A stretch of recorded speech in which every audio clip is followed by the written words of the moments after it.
Back in November 2023, Shafrilla's Productions made a video about which Smash characters have eaten pizza, and it was a really good video. And then, a few months later, Goombana made one about which Smash characters have kissed, and it was yet again a great video. So what question do you think goes through an incel's mind after seeing those two YouTube videos?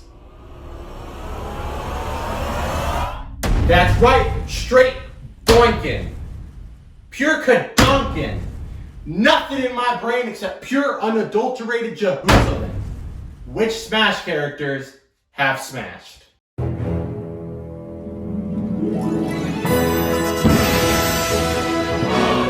We'll get some easy ones out of the way real quick and start by putting these characters in the Boinker tier. All of these characters have confirmed kids such as Bowser or Olimar, or they have confirmed descendants in cases like Marth or Simon. We only have one easy placement in the Probably Doingers tier with Link. The Probably Doingers tier is for characters who have very clearly implied adult nap time. Most often through a romantic scene followed by a fade to black, or are in a long-term romantic relationship. And when it comes to Breath of the Wild Link, you explain to me what happens after the fade to black.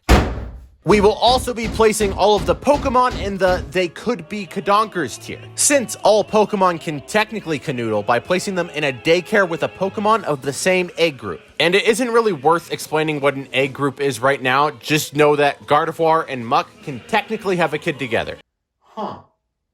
It was surprisingly easy to find out what that would look like. Or, all Pokemon can port the Nasty Slut Ditto. However, the daycare is of course optional content, which is why these characters are in the They Could Be Kadonkers tier. Because this tier is for any characters with optional content within their games that results in business time. And since it's optional, it is up to the experience of the player whether or not there is any Kadonkin. All of these RPG guys also go in the They Could Be Kadonkers tier, because they all have optional endings in their games where you get with some other character and have kids. However, if you decide not to take these routes, there is no glazing the donut. Next up, we will place all of these characters into Not Jehoozlers tier. All of these characters simply lack any evidence at all that they ever did any pencil sharpening, so we are naturally forced to assume that they never have. Doing this allows me to assume that everyone in my life that I haven't seen souring the crowd are virgins, which doesn't make me the last one among my peers who still hasn't put the hot dog in the bun. Side effect is I still think my parents are virgins. My grandparents, on the other hand... So, as unlikely as it seems, Alf is celibate. In the Don't Know About Yahoobaling tier, we can quickly place Dark Samus, since she is a being made of pure energy that was made from Samus. So, while she would theoretically have the proper human anatomy to dance in the sheets, it is unlikely that she was both made aware of the concept and performed it in her time spent existing.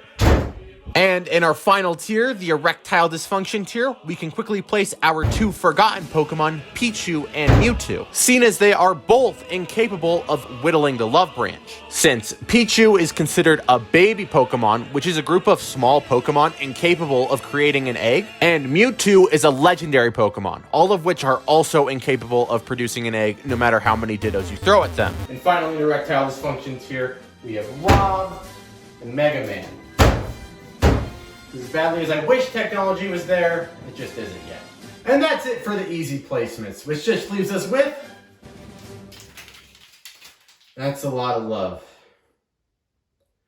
I have to talk about monkey sex. Oh. Donkey Kong and Diddy Kong are primates, obviously, being a gorilla and spider monkey respectively. So, we will be Googling gorilla putting their banana in the fruit salad to figure out their likelihood of monkey business. For gorillas, the alpha male of the tribe is the primary banana user with all mature females. And Donkey Kong being the gorilla who controls the main source of food, the banana horde, he is most likely the alpha. So not only does this potentially explain how Wrinkly Kong died, it also places DK in the Probably Doingers tier. Diddy Kong, on the other hand, is much more interesting, because Diddy is often characterized as a child, which could mean that he lacks the proper development to have his coconut straw. However, he does have a girlfriend, Dixie Kong, And animals aren't known for having relationships outside of the express purpose of reproduction. However, we do have to bring up that for the animals in the cast, we can't go exclusively off of animal logic. Since these animals all show closer to human levels of intelligence and have very human-like societies, we can't assume that they entirely operate off of the same instincts as animals. So this could very easily be intended as a childhood thing where kids pretend to be boyfriend-girlfriend for fun. That means we can't take this relationship as absolute proof of some sort of monkey balling going on, even though in nature this would be proof. So unless we can prove that Dixie and Diddy Kong are of age to jungle jam, we don't have any evidence to place Diddy outside of not Jehoozler's tier.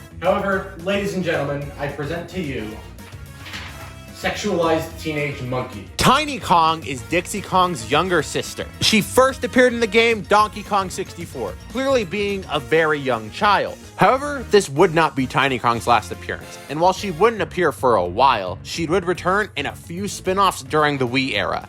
And... Hey, hey, no!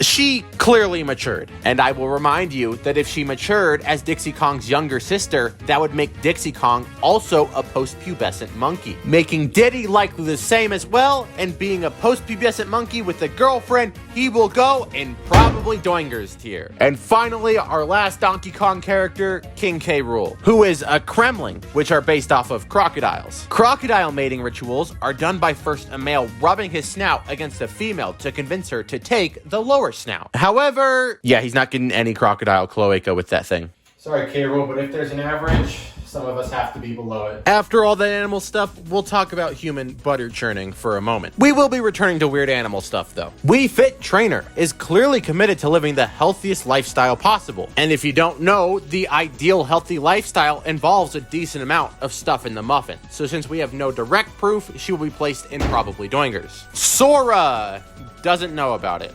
I don't feel the need to justify myself here, but for what it's worth, Goofy has done it. Lucas! I've decided to just place him in the probably tier without talking about what's actually going on because this scene is really weird. Zelda and Sheik are pretty simple. For the few of you who don't know, the reason that every Zelda features different versions of Link and Zelda is because of Demise's curse. In the very first game in the Zelda timeline, Skyward Sword, the villain, Demise, cast said curse. The curse states that those with the blood of the goddess and the spirit of the hero will have to fight an incarnation of Demise's hatred for all time. And if you pay attention to the wording, it says the blood of the goddess, which means that in order for this curse to continue, then Zelda's bloodline has to continue for all time. So, every version of Zelda's Gerudo Valley has been filled. And you'll notice that for Link's part of the curse, the hero's spirit, it only says spirit, which does not imply bloodline. So, in the absence of other evidence, Tink and Yink's Master Sword has gone unused. BJ. He has no evidence, of course, but in Super Mario Sunshine, he believed that Peach was his mother. And remember that Bowser is this big in this game. He has no idea how babies are made. Duck Hunt. We actually have to evaluate 3 characters on this one, being the dog, the duck, and the guy holding the NES Zapper. The dog is somewhat simple since it's clearly implied to be an owned dog. It's fairly common for hunters to have dogs that retrieve the things that they've shot for them. And this is clearly implied to be the case here, which means this dog is almost certainly owned, and most dog owners don't like it when their dogs attempt to do some tunnel patrol. So owners tend to take matters into their own hands to avoid ending up with a litter of puppies. Which, in the case of male dogs, like the Duck Hunt dog, they accomplish this by ripping their balls off. Next up, the duck. Like they say, if it walks like a duck, it swims like a duck, and it quacks like a duck, it probably makes love like a duck. In case you don't know, ducks are quite excited creatures. They know what they like and they do it a lot. So yeah, probably a doinger. And finally, our marksman, who is a very important part of the Duck Hunt trio. For those of you who aren't entirely aware, all of the shots that happen in Duck Hunt smash attacks and special moves are done by an off-screen character who is utilizing an NES Zapper. The NES Zapper was an old gaming peripheral that was used for the original NES Duck Hunt game, among some others. So this is some guy who still plays with an NES Zapper 40 years after it was released. Yeah, that's a virgin.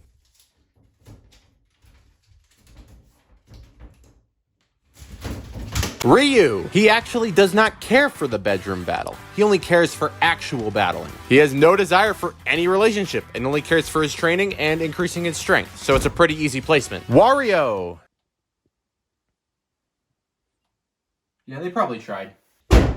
Samus should have been pretty cut and dry. There's just no evidence for any potential relations in any game. However, there is two Samuses, being Samus in the suit and of course Zero Suit Samus. And if Smash is going to consider these different characters, then I have to as well. So Samus becomes an entirely different person outside of the suit, and if we're talking about the person within the suit, it's kind of hard to have some afternoon delight in a metal suit. So Captain Falcon does have a kid. Maybe. In F-Zero Maximum Velocity for the Game Boy Advance, this character appears, named Kenta Akechi. Within the game, we don't learn much about this character, but in the game's Japanese manual, it is stated he is a young 24-year-old pilot. According to him, he supposedly inherited the blood of Captain Falcon, but nobody knows the truth about that. Nobody knows the truth. What does that mean? Not only that, but there's a second translation on the wiki that says nothing about inheriting, just that they have the same blood, which could mean Captain Falcon is just his uncle or something. Nintendo Power did publish an article about the game that directly states that he claims to be his son. But this likely wasn't written by the original game developers and could easily just be the writer's interpretation of this intentionally vague line. So I'd say this isn't confirmation that he is claiming to be his son. However, that is still the most likely interpretation, so we'll just assume that is the case until we can get a better consensus on what is said in this character description. But even if we assume that he is claiming to be his son, what is stopping them from just saying it? Why even bring up the idea that he's not his son, unless you're going to explore whether or not he isn't? He does look similar to Captain Falcon. We get to see Captain Falcon's face briefly in the F-Zero anime, and the hair and eye colors line up, as well as arguably the nose. And this was released after Maximum Velocity, which means this could be an attempt to retroactively confirm that they're related. But in this same anime, they gave Captain Falcon the name Douglas J. Falcon, and the last name Falcon is not Akechi, so the anime is both trying to confirm and deconfirm it at the same time. But then we have to ask whether or not the anime is even canon, and if it is, could Kent have changed his name to Akechi to avoid all of the enemies Falcon likely created by being a bounty hunter? But if so, why would he even claim to be Falcon's kid if it's actually have to change her name over it? What is going on, Nintendo? None of this makes any sense! Captain Falcon is a virgin until further notice. Alright, let's do some easier ones. Little Mac. Not only is there no evidence, but there is a common myth amongst boxers that pile driving causes you to lose strength for fighting. So if Little Mac is as dedicated as he says he is, then he is not a Jehoozler. Fox McCloud. Don't worry, we don't have to talk about fox mating rituals. Because in one of the endings for Star Fox Command for the DS, a game no one played, he does have a son named Marcus. However, this is only mentioned in 1 out of the 9 endings, so he could be a Kadonker. We can also do Falco real quick, and now we're back to mating rituals. Falco is in fact not a falcon, but a Kalige pheasant, which is an animal that only jams the clam with one bird for life. And they like to settle down in a nice nest to raise their young. And based on the fact that Falco doesn't stay anywhere for a significant amount of time and likes to fly alone, he likely doesn't have a mate and goes in the not Jehoozler tier. Bayonetta. Despite being the most sultry character on the roster besides Alf, she doesn't have any direct evidence within the game of any shaking of the sheets. But the director of the game did say this during a Bayonetta event. According to Hideki Kamiya, the creator of Bayonetta, she did a certain thing to acquire this beauty mark, in a tone that was clearly meant to imply that Bayonetta received it after a bedroom rodeo.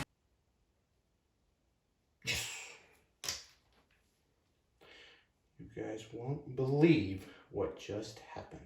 This does imply quite a few weird things about the series, including Jean, Bayonetta's Umbra witch friend, is actually a 600-year-old virgin, but it is consistent with the series. Every Umbra witch with a confirmed child has the mark. So, since he didn't say it directly, That's a probably doingers for Bayo. Rosalina most likely doesn't know what it is, seeing as she has lived exclusively with tiny star guys in the middle of space ever since she was a small child. And she doesn't meet another human until she meets Mario in the Galaxy games, and Mario probably wouldn't just suddenly start telling her about the birds and the bees.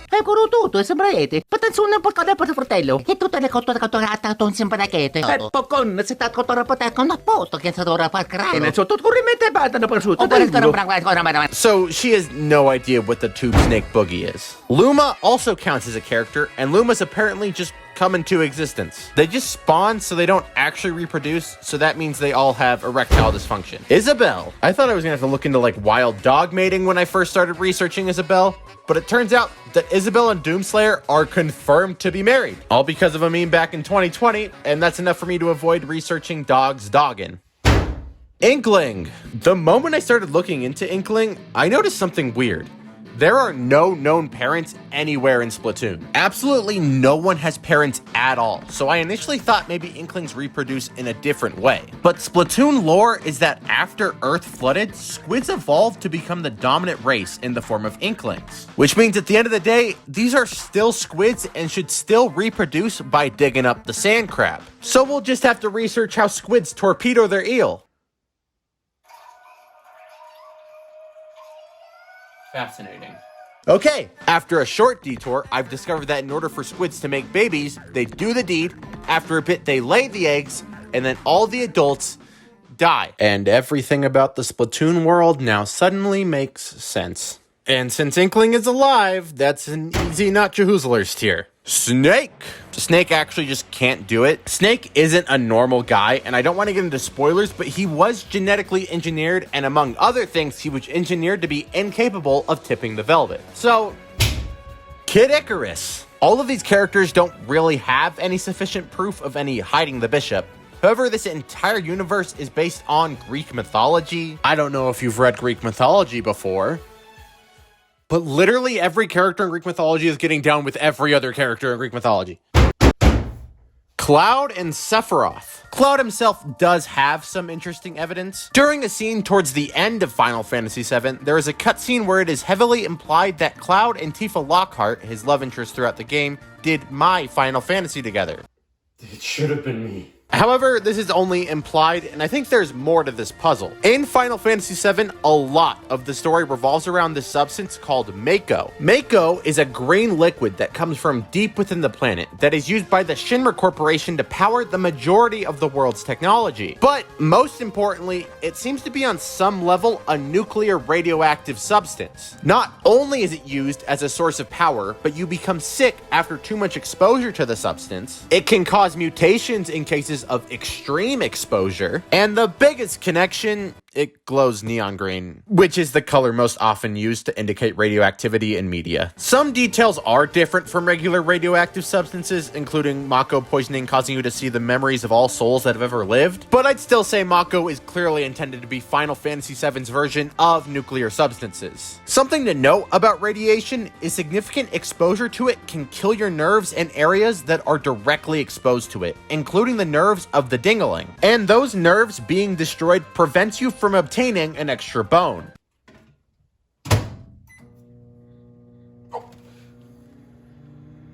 Many characters are exposed to Mako throughout the story of Final Fantasy VII, including Cloud and Sephiroth. So, if they had prolonged exposure directly to their lower region, that would mean, oh god, it's their whole body. And they both fell into the direct source of Mako, the life stream. Now, Mako isn't as intense as regular radiation, seen as Cloud and Sephiroth survive these things. And while neither are directly stated to have any nerve damage, it's so hard for me to believe that such a high amount of direct radiation would leave his busting sword fully functional. I mean, if sitting in water that is too hot for too long is enough to cause damage to a member, then there is no way this prolonged exposure is fine. Now, nothing here is direct evidence, so I can't directly place them in erectile dysfunction tier accurately, so...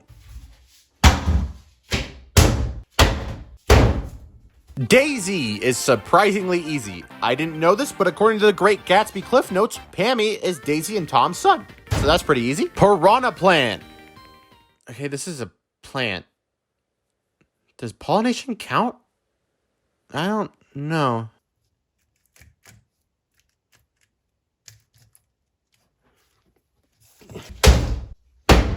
Kirby! For those of you who don't know, Kirby is a version of Void made out of pure positive emotions. And my Mormon bishop once told me that premarital nailing is the root of all evil, so that's pretty easy. However, this does make Meta Knight confusing. Meta Knight is clearly intended to be another member of whatever Kirby's race is, which would theoretically include Kirby, Meta Knight, Galactic Knight Zero, and Void Termina. The only of which that have ever shown any reproduction capabilities is Zero's ability to create dark matter, and it is speculated that Void Termina is the one who created all these characters, but it isn't confirmed. So we have no idea if Meta Knight is even capable of reproduction, and I ran out of leads and I'm starting to run out of patience overall, so I asked the Kirby lore Reddit. Yes, it was me. Okay. Last Kirby character, King DDD. What are Waddle Dees? Why are they so loyal?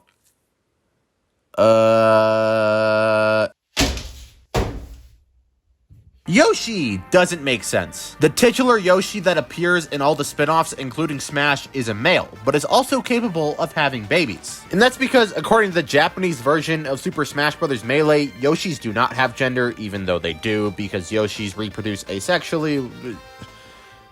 Okay. Fine. The Ice Climbers. Ice Climbers.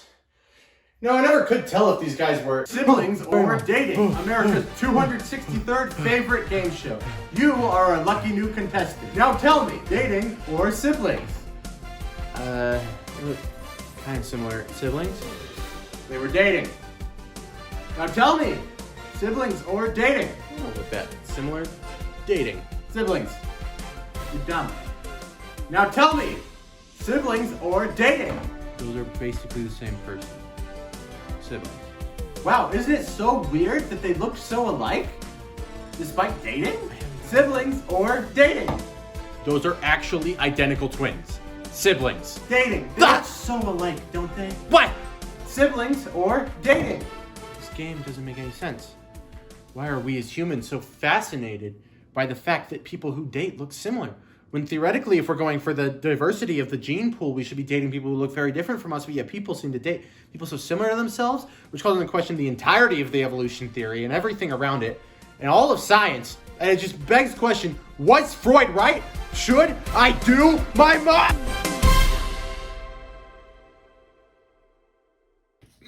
All right. Who's ready to talk about Minecraft baby crafting? Zombie can easily go into erectile dysfunction because he's a dead guy, and shortly after you die, your heart stops pumping blood, so your diamond sword can no longer become filled with blood. Endermen are confusing. It's not confirmed how they exist, except that they come from the end, which doesn't really give us anything to go off of, but there is an interesting fact about the specific iteration of Enderman that we have in Smash, being that he is short. There is no precedent for Enderman to be short like this, so what does this mean? There is a pretty easy explanation, which is that many mobs in Minecraft have a smaller version of themselves that are created after a bit of How's Your Father. All of these baby forms are incapable of creating new mobs, unlike the larger versions of themselves. And this Enderman being so small would imply that it is a baby Enderman, which would mean that it is incapable of reproduction. Now, Steve and Alex. What is the player in Minecraft? Where do they come from? And more importantly, is putting Minecraft beds next to each other a dirty, dirty sin? Game theory, Minecraft lore in order? 26 videos? Has this been here the whole time?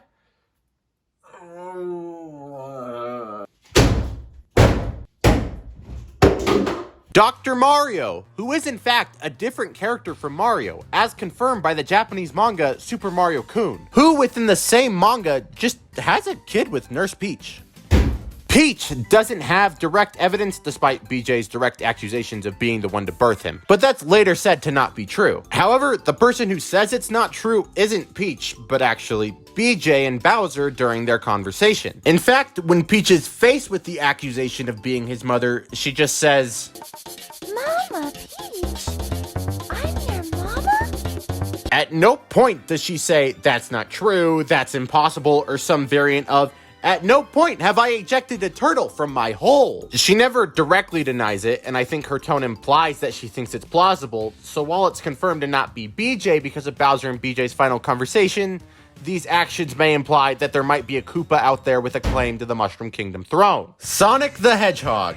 Despite the overwhelming amount of evidence out there on the internet, there is no direct evidence of Sonic using his chili dog. In the Archie comics, there is a story about an alternate future where he has kids, but not only is that called an alternate future, which means reality could easily go in a different direction, but the Archie comics aren't technically canon to the mainline Sonic games, and this is clearly intended to be video game Sonic, not comic Sonic. Now, you may think that our next option is to look into real-life Hedgehog hanky-panky, but it doesn't really apply here. Sonic is just so far removed from the actual animal hedgehog that any attempt to apply hedgehog logic here just doesn't work. He's lived far longer than any hedgehog, living 15 years. He reached maturity at 15 as well, because both classic and modern Sonic are 15, even though modern Sonic had a birthday and generations, which should mean he's 16, but fine, he's 15. And his dynamic with Amy is completely backwards, since the males normally have to woo the females. So I can't comfortably just say hedgehogs like using their big quill a lot and move on, since Sonic being a hedgehog is pretty much just a lie, and Sonic is clearly something more akin to a human with blue fur.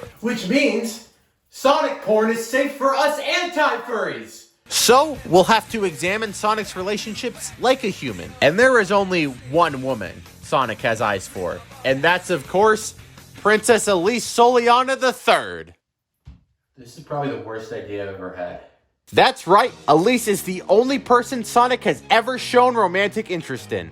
Not Amy, not Rouge, and not Shadow. Only this entirely human girl. I know we just established that Sonic is more human than Hedgehog. And does that make it some form of racism that I'm against this interspecies relationship? Maybe, but I'm still uncomfortable. So let's get it over with. Did they or did they not do a bit of the old in and out? While there's quite a few flirtatious cutscenes, most of them are cut off by some conflict or clearly don't end with anything special. But after Elise is rescued from Eggman for the second time, Elise and Sonic share a moment by this pond where they look longingly at each other, the screen fades to black, and we suddenly cut to the next day.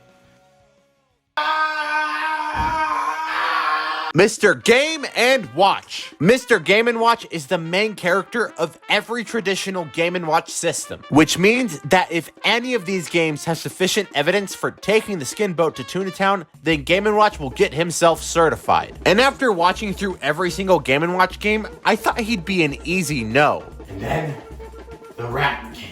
There were both Mickey Mouse and Popeye Game & Watch games, meaning Mickey Mouse and Popeye are in Smash as a part of Game & Watch. So if either of these guys have ever put the mouse in the trap, then our skinny boy will have in turn utilized his thin sausage. Who's ready to learn about rat screwing? I am! Mice are well known to be very fecund creatures, which means that when they play Egyptian rat screw, most of the time, many offspring spawn. But Mickey has somehow never had any kids in any Mickey Mouse media I could find, which I at first thought could mean that Mickey is a save it for marriage type of guy. But then I found this book. Walt Disney, Hollywood's Dark Prince was a book written by Mark Elliott and alleges many heinous things about the guy who created the biggest media conglomerate to ever exist. And among other claims, it alleges a story about Walt's 35th birthday. When his 35th birthday was coming up, Walt's brother, Roy Disney, had encouraged Disney employees to throw a surprise birthday party for Walt. While they were working on the party, two of the animators had a brilliant idea to, as a gift for Walt, make an animation of Mickey and Minnie doing a horizontal tango. Huh? Walt, of course, hated it and had all copies of it destroyed, but this would still be an animation made by official Disney employees, which would be absolute proof of the mouse not being as innocent as he is presented. But there's obviously no proof that the story is real, and the book that it comes from is often said to be full of lies by Disney employees. But of course, Disney employees may have an incentive to say it is false. But this book does make some pretty outlandish claims as well, including that Disney was actually born 10 years before his birthday is said to be, and was the illegitimate son of a Spanish noble and a peasant that was sent to America. And there's actually some decent evidence for that, but it's still so outlandish I don't think I believe it. But if that could technically... You know, I haven't checked on Popeye yet. I swear if I've been looking into Walt Disney's Spanish descent and Mickey Mouse fornicating, and I could have just checked to see if Popeye had a... Are you I spent hours researching Mickey Mouse to get to this. He had a kid the whole time. This video was a mistake. Banjo-Kazooie. I have to talk about more animal rumpy pumpy. Maybe I'll just get lucky and Banjo and Kazooie are in a relationship and we can just move on. Yeah, he effed that bird. Good enough for me. Luigi. Come on, just a couple more. Despite his relationship with Daisy and his attempted relationship with Prince Peasley, the games don't contain any evidence of Luigi using his favorite pasta noodle. However, I don't care anymore. Just put him probably. I do him. I do Luigi. Mario. And we've come to Mario, who I tried. I tried so hard, so I could say Mario boinked. But he just hasn't. In over 35 years of gaming history, he just hadn't. All I wanted in this video was just to know that he could pull. But he can't. And finally, we've come to the me's, which are, well, me. And there you have it. You now know whether or not every Smash character has Smash. And now, for better or for worse, you will carry all of this information with you throughout your whole life somewhere in your subconscious. I hope you enjoyed it, and if you did, why not leave a like? Thanks so much for making it all the way to the end. And since I don't have any patrons to read out like most YouTubers, I'm gonna read you out some words for smashing I didn't get to use throughout this video while everything I built over the past 27 minutes crumbles. Make the beast with 2 packs. Give a girl a green gown. Shoot twixt wind and water. Make whoopee. Grope for trout in a peculiar place. Jumping bones, tap that, and